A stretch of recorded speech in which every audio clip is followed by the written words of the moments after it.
She decided to leave her medicine practice after the terrible 2004 Boxing Day tsunami to join the World Health Organization, where she assisted the government of Indonesia in their disaster response. She continued supporting the region during the rehabilitation and reconstruction phase with the United Nations Development Programme. Astrid then came to New Zealand in 2009 to 2010 to complete a Master of Public Policy at our School of Government, supported by an NZ-Aid, now Manaaki New Zealand Scholarship. And I think we have a number of current Manaaki Scholarship students in the audience, so welcome to you. Astrid was one of you. She returned to Indonesia and joined AusAid, the Australian Government's International Development Agency, which has since been integrated into the Department of Foreign Affairs and Trade.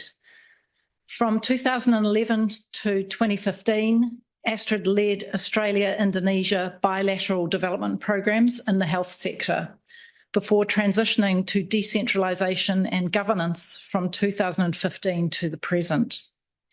Over the years, Astrid has built a distinguished career in international development with expertise in disaster management, health, social development and governance.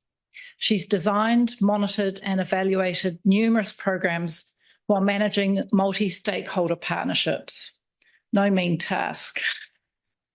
So it is my very great pleasure now to welcome Dr. Kartika to the stage to present tonight's lecture, where she will explore the most pressing development challenges in the Asia-Pacific region. Welcome. And how best to address them.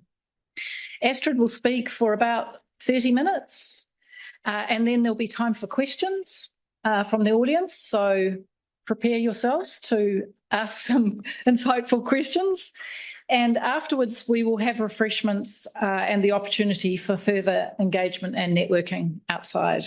So please join me in giving a very warm welcome to Dr. Astrid Kartika.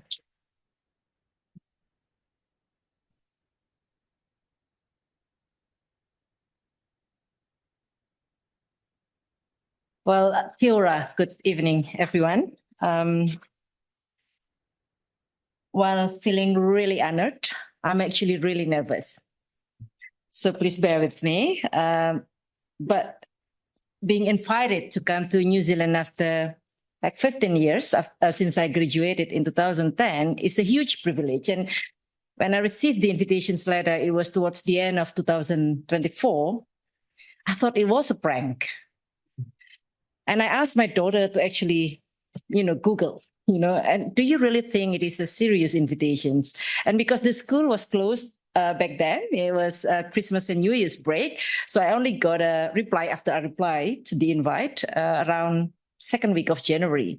So it wasn't a prank. And here I am standing here trying to share my experiences in the world of international development, which when the invitations came, the world of international development hasn't really been shattered yet by President Trump's decision to dismantle USAID in January 2025. So if you follow American politics and if you work in international development sector, you know that the situations in international development has been changed rather significantly and brutally, actually.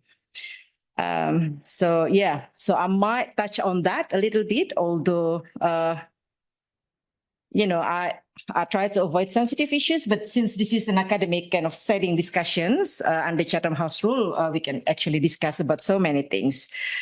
And also because the debates around why do we need international development has been there in ages. So there are so many questions around why do we need to still continuing international development programs or policies have been kind of debated from all around the corners. And I think it's healthy to continue those debates. And I hope today's lecture will give you some vitamins for continuing the debate healthily, but hopefully we don't do anything brutal like what happened in the United States. And I'm here trying to bring some reality checks from the ground. What does it look like beyond the statistics? And this is the outline. I guess because the main theme is really how to address grand challenges in the Asia-Pacific region. So I wanted to set the scene by discussing about the pressing development challenges in the region, which when I look around the room, there are quite a lot of current students who are under Manaki scholarships or LPDP scholarships from Indonesia. And they are the people who really face those real challenges on the ground. And also, it will be good to actually see how these challenges look like in real life. So beyond all of the statistics, how these challenges look like in real life. And we can discuss about wicked problems, but also what are the top 3 lessons. I mean, there are 300 lessons probably, but I'll just pick top 3 for today's discussions. When I think about how to start these presentations, I just remember Thomas Friedman's book, in 2005. It was so popular back then. The world is flat. And in fact, there are lots of debates around the world is flat, but this is metaphorical expressions, it is actually more connected. The world is more connected than ever, and thanks to the internet. So when tsunami in Aceh happened in 2004, I was in the Netherlands back then. And what I heard for the very first thing was that there was a tsunami in the Sri Lanka and then southern part of Thailand.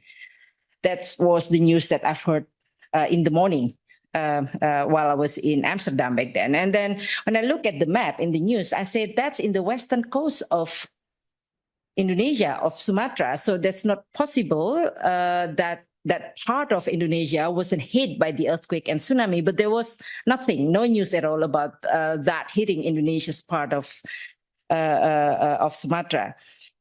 Only like 10 hours later, the truth came out for us who were in Europe that yes, indeed, the epicentrum was in Aceh, and then hundred thousands of Acehnese were swept out by the tsunami. So if that tsunami happened these days, I mean, hopefully not, within like 5 minutes, probably people around the world will know where the epicentrum was, where exactly the location was. And that's because the world is flat, we are much more connected now. And because of that connections, lots of populations mobilities, and that carries lots of risks. For example, increased risk of disease transmission. So what happened, we've all experienced COVID pandemic. And that's among the risks that the world carries for being so connected. But actually, all of those are worth it, right? Because with the connections, you can promote economic growth across the globes. Without such connections, we will be isolated, and economically, we will not be that growing. So talking about grand challenges, I think the underlying development challenges mostly remain the same despite the progresses, although the pandemic actually bring back a little bit, or probably more than just a little bit, some of the progresses. Poverty and inequality, which I will come back later. And health challenges is very much related with poverty and inequality. In a welfare countries, probably such as New Zealand, the health challenges would be different with those of Indonesia or Cambodia or Vietnam. In a country where there is a growing economy, but still categorized as a developing country, there are dual challenges of both communicable and non-communicable diseases, while a country like New Zealand is probably more on the non-communicable diseases. The Asia and Pacific regions also facing aging populations. So by predictions, in 2050, aging populations will double up. So comes with aging populations are risks as well as opportunities.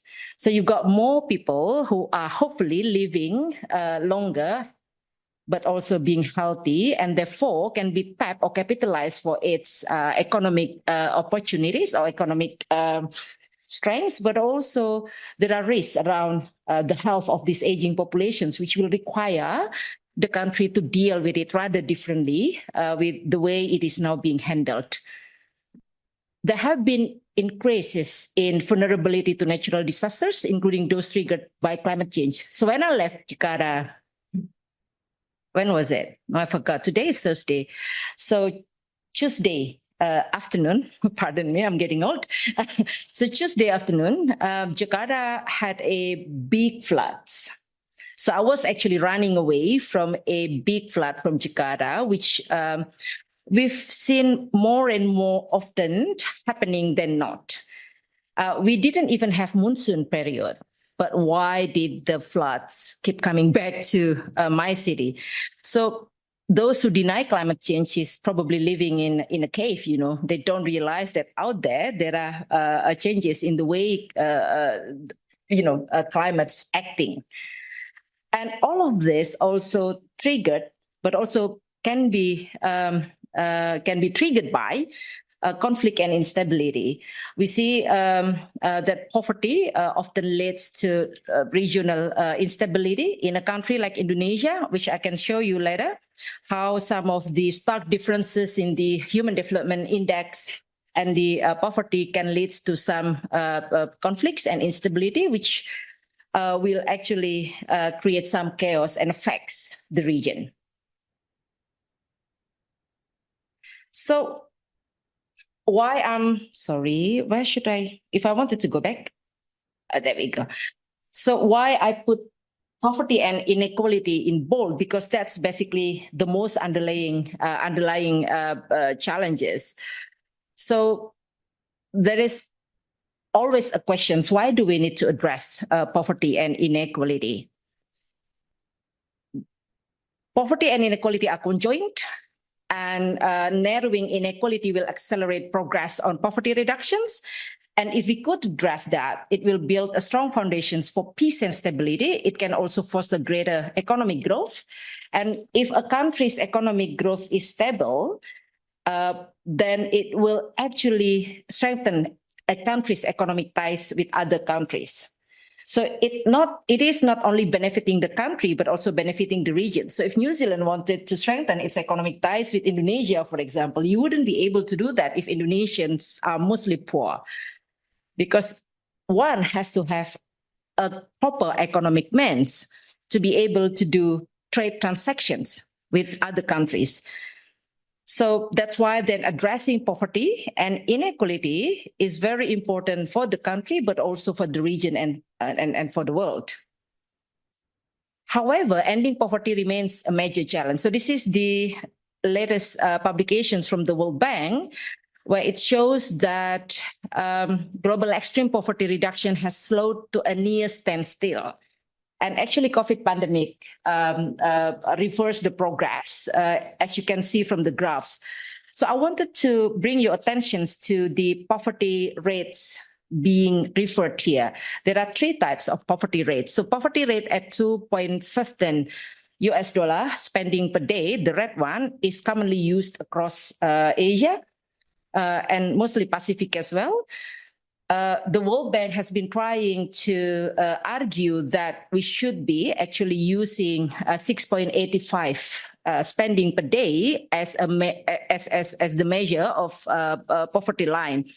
But if, for example, Indonesia using $6.85 per day as a poverty measurement, then more than half of Indonesian people will be categorized as poor. So if they are categorized as poor, then the government will have responsibility to put them under social safety nets. And from the public policies perspective, it's not feasible. Indonesia doesn't have the resources to do that. So that's why then Indonesia still uses $2.15 spending per day, which is the cost of a flat white here back then in 2009, 2010 when I studied here. Now it's $5 something, you know, but similar in Jakarta, actually around that much. So this is important to see that the trends of ending poverty around the world is still a big issue. I think if the country and the regions are not seriously addressing poverty, it will create more and more problems in future. But how to address poverty is an issue that, you know, all of the country are trying to find the solutions on, whether it is through an economic growth activity or whether this is through an industrializations of the regions, or whether through a social protections approach, or whether through improving basic services. So if you improve your health and education services, then people will be more healthy, will be more educated, and the assumptions is they will be getting more opportunities for a better job, and therefore they can actually leave poverty line, which is true, but how will they access job opportunities if there are no job opportunities out there? So it's a very complex issue, which I think, and especially Indonesia, is still struggling with. So I wanted to give you a little bit of perspective how regional disparities actually affect, development challenges. So for those who are not familiar with Indonesia, this is Indonesia. We have around 17,000 inhabited islands, and it's around 7 times bigger than New Zealand. So I overlaid the map so that you could see the comparisons. And our populations is, I can't count it, how many times more than the New Zealand's populations. But have a look at the statistics here. So you will be familiar with Papua. So right. So this is Papua, and this is Papua. So this is Indonesian's Papua. So there are Papua New Guinea on the other side, and this is the Indonesian's Papua.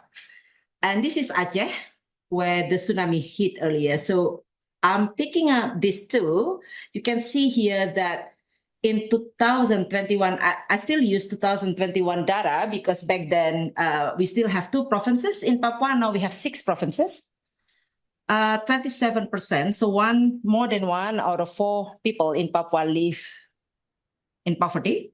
So they are poor with the HDI, Human Development Index, which comprises of a life expectancy, a length of studying, and then incomes per capita is also very low compared to Aceh. So Aceh is in the in the west part of Indonesia. So Aceh's HDI and poverty rate is low. I mean, it's a lot better than Papua.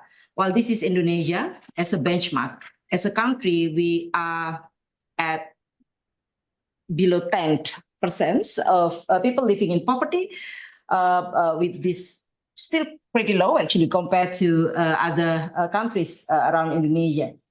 So what I wanted to show here is the disparities do exist, and especially if you have country as big as Indonesia, and if the country is as fast diverse as Indonesia. I could imagine Pacific countries might be a little bit similar because there are so many islands, and approaching public policy in a setting like Indonesia can be quite challenging because one size fits all approach will not be applicable. And yet the government decides to do one size fits all policy approach because it is easier, right? So you can't have, so they can help themselves if it's need going to be really but challenging to have. But I think maybe I do think anyway, bring it. Yeah. Right. Let's make it a bit more. Sorry, I got. If you don't have There that are many some people as recordings. well, a lot of them have cancelled or not turned up. So yeah. Can't you hear that? Otherwise, I'll continue. Yeah, I'll just continue. So it is important. Are you then good, or would you like me to do something? No, I'm good. Thank to you. really aware of your country's context, of our country's context, when thinking about what kind of approaches that we have to undertake. So I would like to take you beyond the statistics. So these are the statistics. And statistics mean a lot of things, but if you can't actually put those statistics in the real situations context, it will be hard to imagine what kind of challenges that this region is facing. So this is a photo that I took when I traveled to Asmat in Papua, one of the remotest places on earth. So it is part of Indonesian's Papua, and if you wanted to go there, you had to go by a small plane like propeller, and then you had to land in a not really an airport. It's like airstrips that is built above a wetland that goes ups and down during a low and a high tide. And then you had to take boats, you know. This is the typical indigenous populations living in Asmat. So this is the typical houses where they live. And this is, they call it man house. So all of the men live there, while the women lives in a smaller huts, you know, outside. And in this kind of context, one would be asking, what would be the most effective development approach to be implemented here? Can we bring something from Jakarta, for example, or even from Wellington, you know, to be implemented in this kind of context where this is their daily life? These ladies are amazing. Usually they have more than 10 children. Life expectancy is so low over there. 2 out of 4 children are stunted, malnourished. These men, they don't have the livelihood as per source of livelihood as per our standard. They are mostly gatherer and hunters. So they will hunt crocodiles to eat, right? Or snakes. I mean, and we often think that their approach isn't sustainable, isn't good. But is it true? It's not good, you know? So looking at these photos, you would be actually thinking about how can we make their life better? Should we bring something from outside? So you see me, it's me facing the man. And they, when I was there, they gave me, they inaugurated with their indigenous kind of female names. They loved the fact that I was there, but I was there probably once every 10 years. You know, they live there on a daily basis. So whatever I bring with me, a team or an approach or money or whatever, will just be temporary. So there is always a question of what are the most effective development approach for any context in the world. So this is just to give you a little bit of, again, beyond the stats, a photo. That location of Asmat has a church, you know, Catholic church that has been there forever and being there trying to help the local people to address their issues.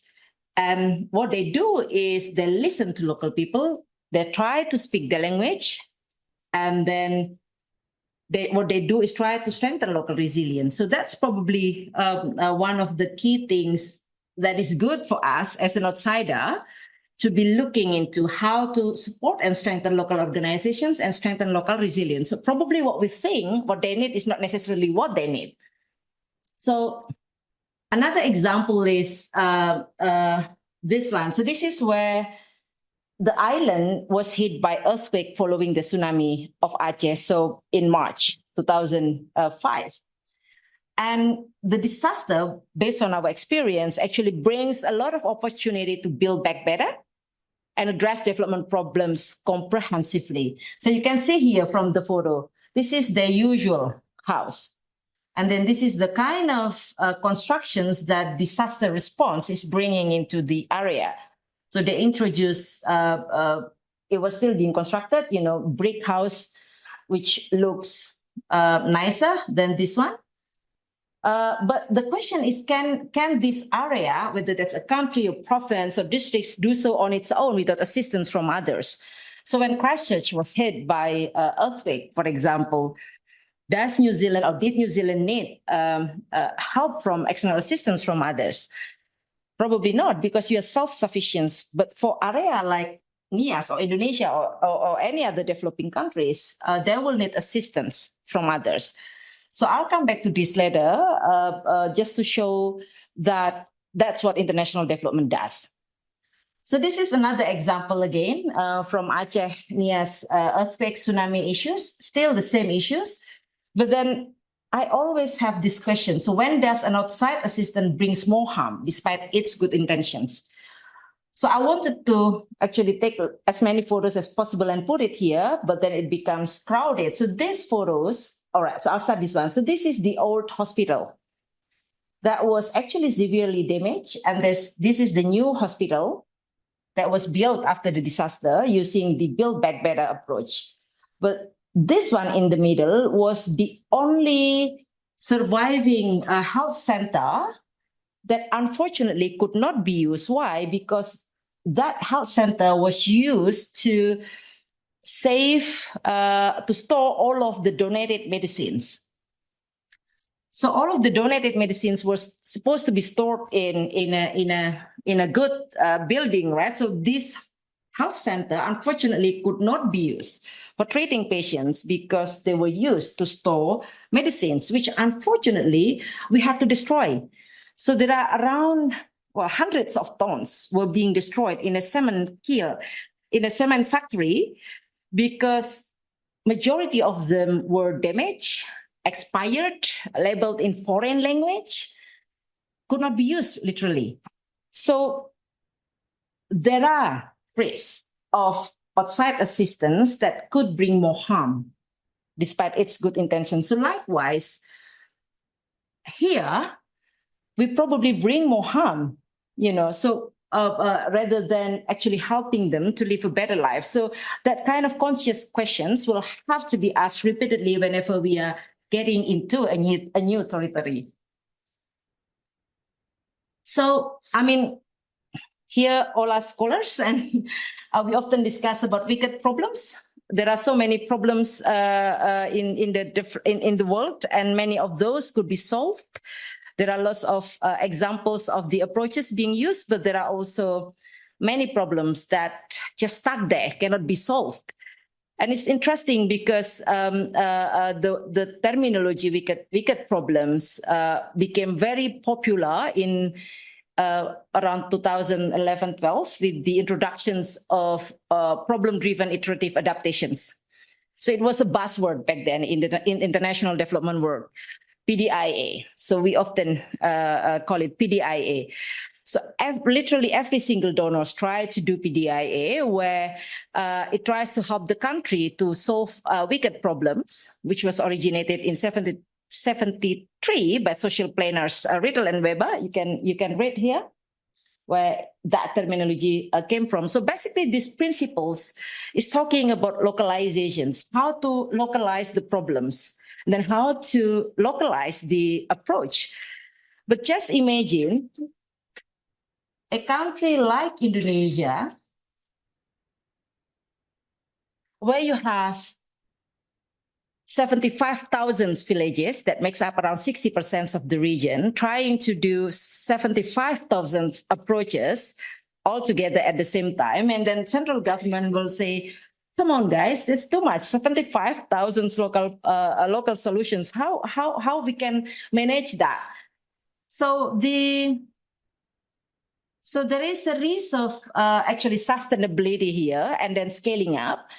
When Harvard professors try to introduce PDIA, it's good by principle, but when having it replicated or scale up, that's where the problem actually arises, because it look at how local problems is going to be solved locally using an authorized environment at the local setting, and then ability to try, and then acceptance to learn that it's okay to do mistakes and trial and error all the time.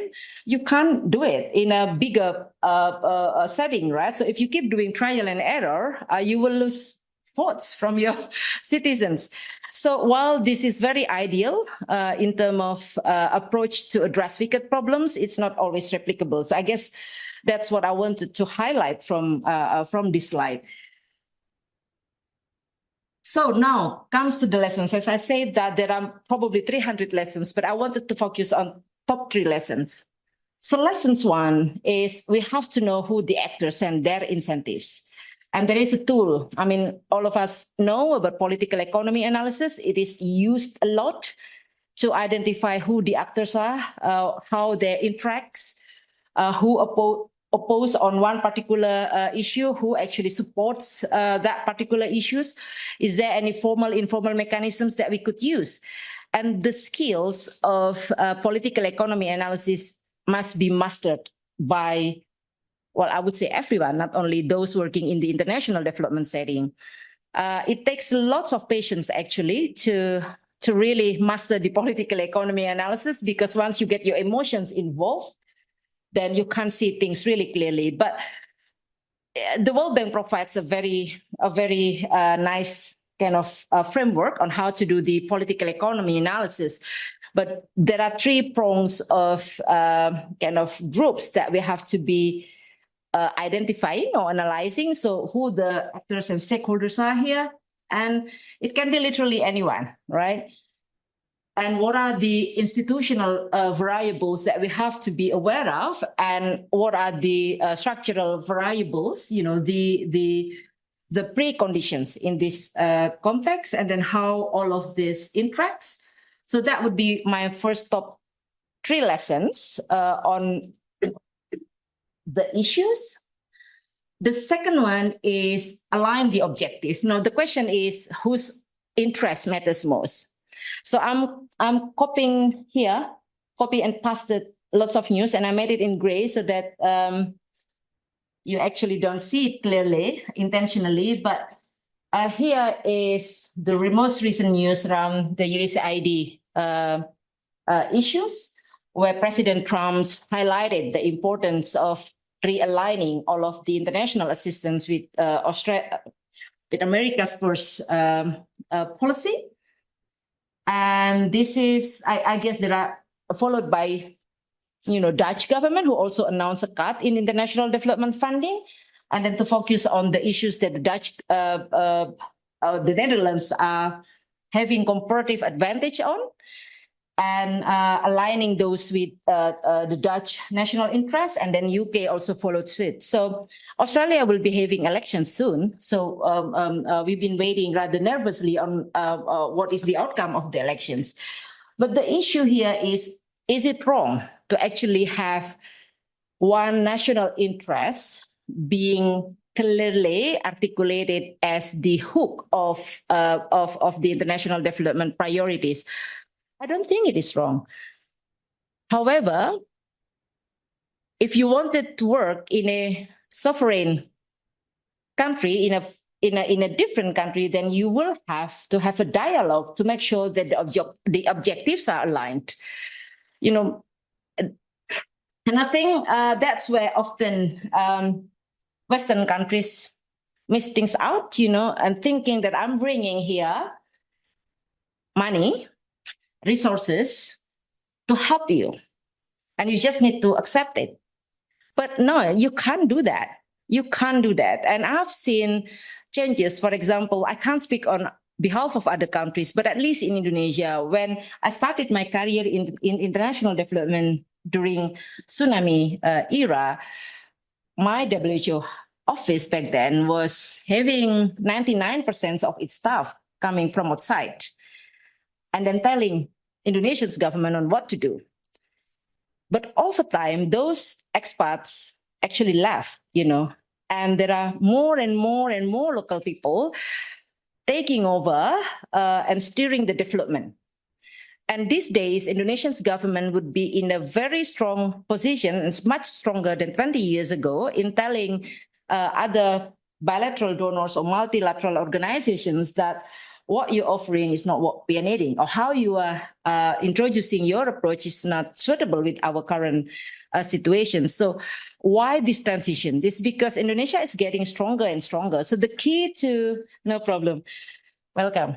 So the key to having dialogue that enables alignment is that your own capacity needs to be strengthened. And that's the role of international development, actually, to help country to be able to sit here in the equally, have a level playing field with other organizations, whether that's foreign government or multilaterals, and then have the dialogue that enables alignment.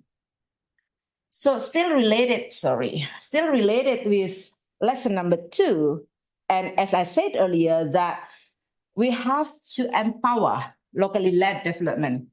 So for those who are following international development discussions, so locally led development have been another buzzword in the past 10 years, just like PDIA was a buzzword 15 or so years ago.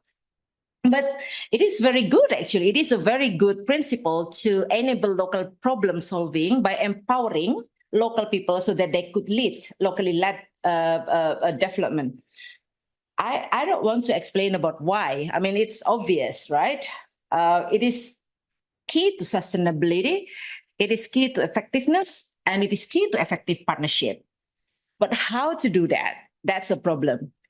There is no singular pathway. So country, sector, context-specific matters. And I think those who probably have had the experience of working for multilateral organizations or bilateral organizations, the first thing that you would do prior to designing a new program is a political economy analysis where you're really looking at the specificities of the country or sectors or context. I guess you did that, right, Rob? Several years ago, doing lots of political economy analysis or sectoral analysis. But then one principle remains consistent, regardless of any context, that we need to recognize sovereignty of the partner government. So this requires both sides to adopt and adapt. So we can't just hold donors or multilateral organizations accountable, but ourselves as the recipient or as the partners will also need to adopt and adapt. I wanted you to imagine this. So when President Trump announced a stop work order for USAID, and there were lots of debates in LinkedIn around the good things that USAID has delivered, and especially in Africa or also in Asia Pacific, and that those good things that USAID were doing or delivering were serving United States national interest.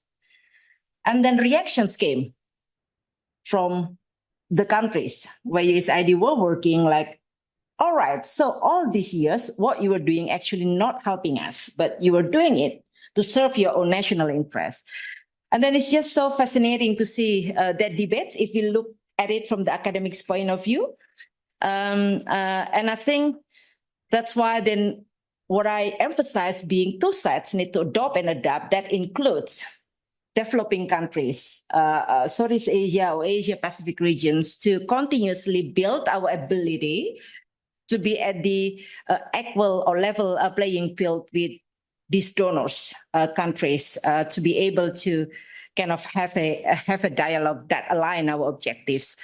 So I'm just highlighting two useful resources. There are a lot of useful resources for locally led development, and I think as students, I see lots of students, it's really fascinating to read all of those resources. Do it while you have time. When we come back to work, we will not have time to actually read. So this is my last slide, bringing in again the discussions around why do we need international development. Many things, as I explained earlier, but I would like to highlight two things here. So why supporting the country to address development challenges is one of the key role of international development, because we could help the countries piloting various approaches and bringing in lessons from other parts of the world with contextualizing a little bit or more locally. That includes government public-led initiatives, private-led initiatives, NGOs, CSOs-led initiatives, or public-private partnership, or any kind of approaches. Usually, donors, organizations, or multilateral have lots of flexibility to trial and pilot various approaches. But also, we need to do that by supporting a country system from within and by themselves. So this is where locally led development notions comes. So we can't have expats or external, doing that for the country. It has to be the people in the country who do that. And for them to be able to do that, we have to build the capacity. So that's our role. That it is important as well that in the context which is much more important now, of international development, we really have to adopt good principles in the cooperations, which again build on a mutual partnership instead of a donor-recipient relationship. I think there is a sessions tomorrow afternoon where I will talk more about partnership, and then aligning interests, as I already explained earlier, and then strengthen locally led development.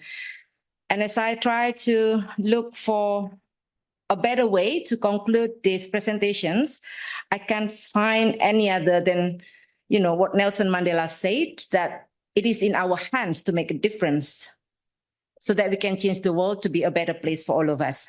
Thank you. Oh, that's me. All right. I take more than 30 minutes, but I hope that's gives you something to think. And now questions and answers. Yeah, it was 2009 when I first arrived. This is when I graduated. So happy face after submitting my thesis.